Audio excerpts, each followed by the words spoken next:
दोस्तों, कैसे हो आप लोग? बढ़िया होंगे। और आज हमारी जो कंटिन्यू क्लास चलेगी, पहले हमने बायो का टॉपिक स्टार्ट किया। उसमें फर्स्ट क्लास में हमने इंट्रोडक्शन पढ़ा था। इंट्रोडक्शन में हमने क्या क्या पढ़ रखा था कि बायो को दो पार्ट, बायोलॉजी दो पार्ट से मिलकर बनी है। बायोज और लोगस पढ़ाया था मैंने पहले। उसके बाद हमने बताया था कि बायोलॉजी को दो भागों में बांटा गया है। एक क्या था? जूलॉजी, एक बॉटनी था। जूलॉजी को बताया था कि जूलॉजी के फादर ऑफ जूलॉजी कौन थे?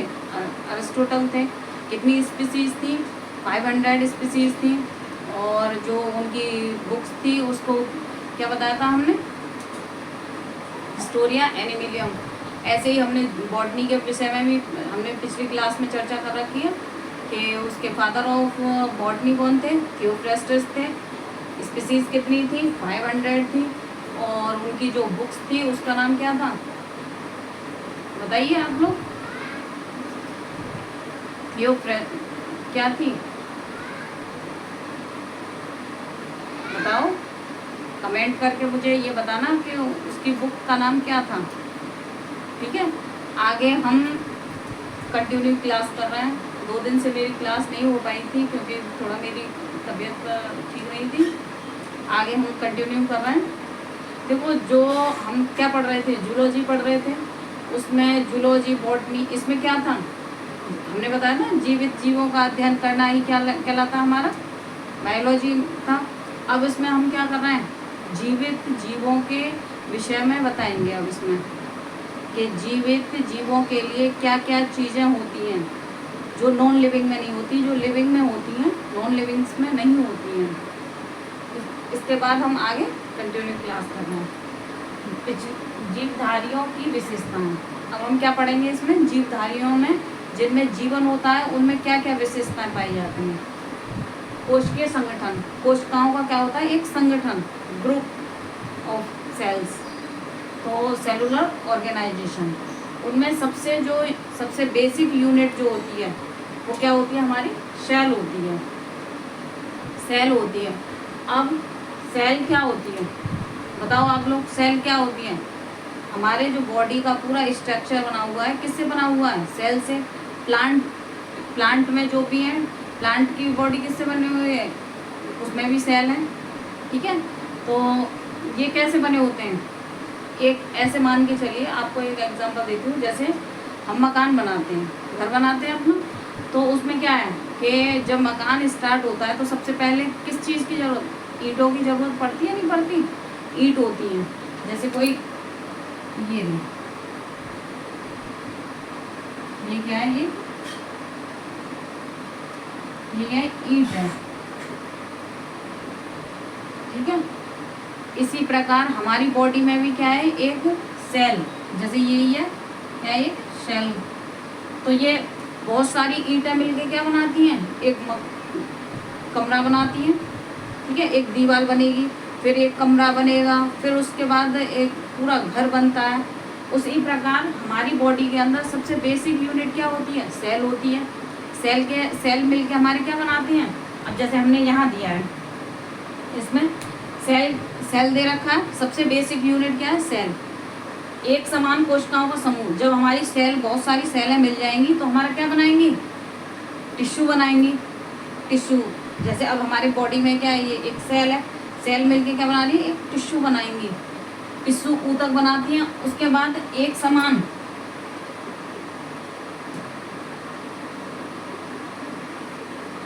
समान जो ऊतक है, ऊतकों का समूह, एक समान ऊतकों का समूह मिलकर हमारा क्या बनाएगा? ऑर्गन बनाएगा। ऑर्गन क्या है? ऑर्गन क्या है? ये जैसे अब हमारा अंग है, हाथ है, पैर है, ऑर्गन्स मिलके क्या बनाते हैं? एक समान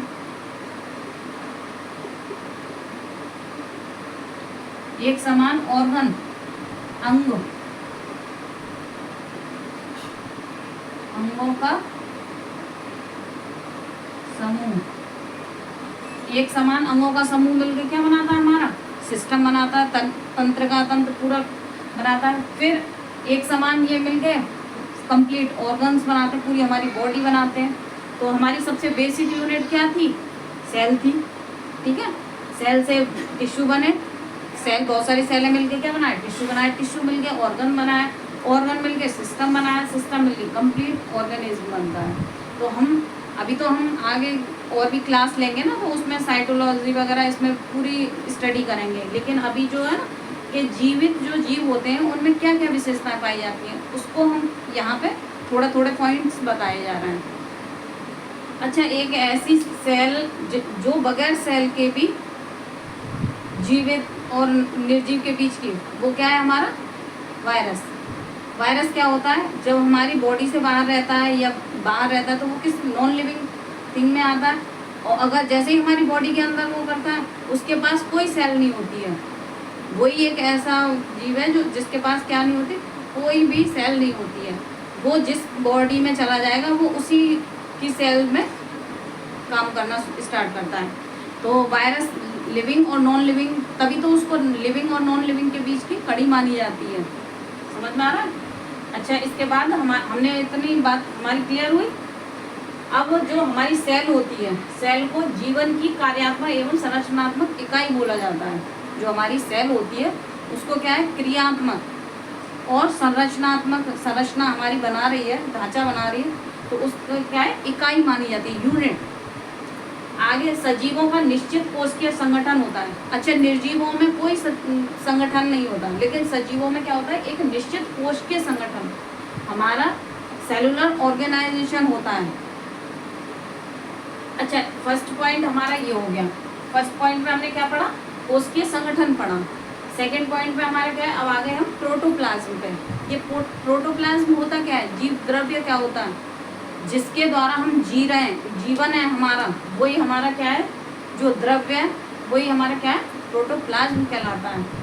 कोशिका का जीवित पदार्थ, जो जीवित पदार्थ जो होता है उसी को हम क्या बोलते हैं? प्रोटोप्लाज्म बोलते हैं।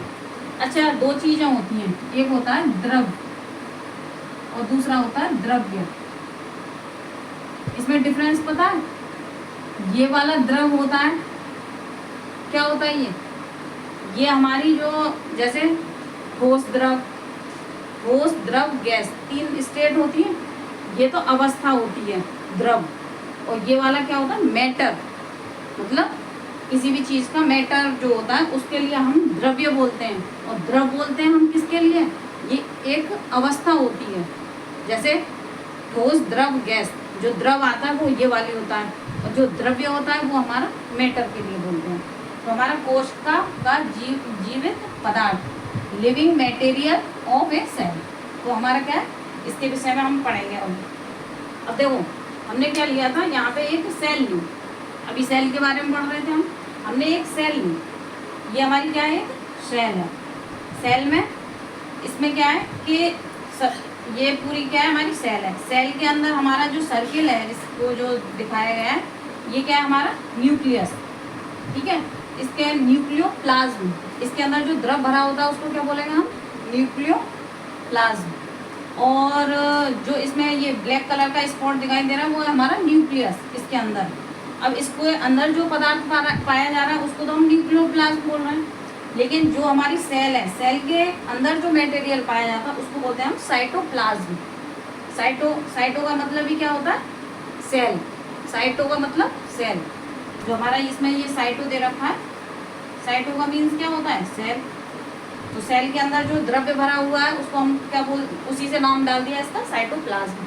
और जो हमारी उसके न्यूक्लियस के अंदर जो मटेरियल भरा हुआ है उसको नाम दे दिया हमने न्यूक्लियस के अंदर है तो न्यूक्लियोप्लाज्म। ओके, ये आ गई बात समझ में?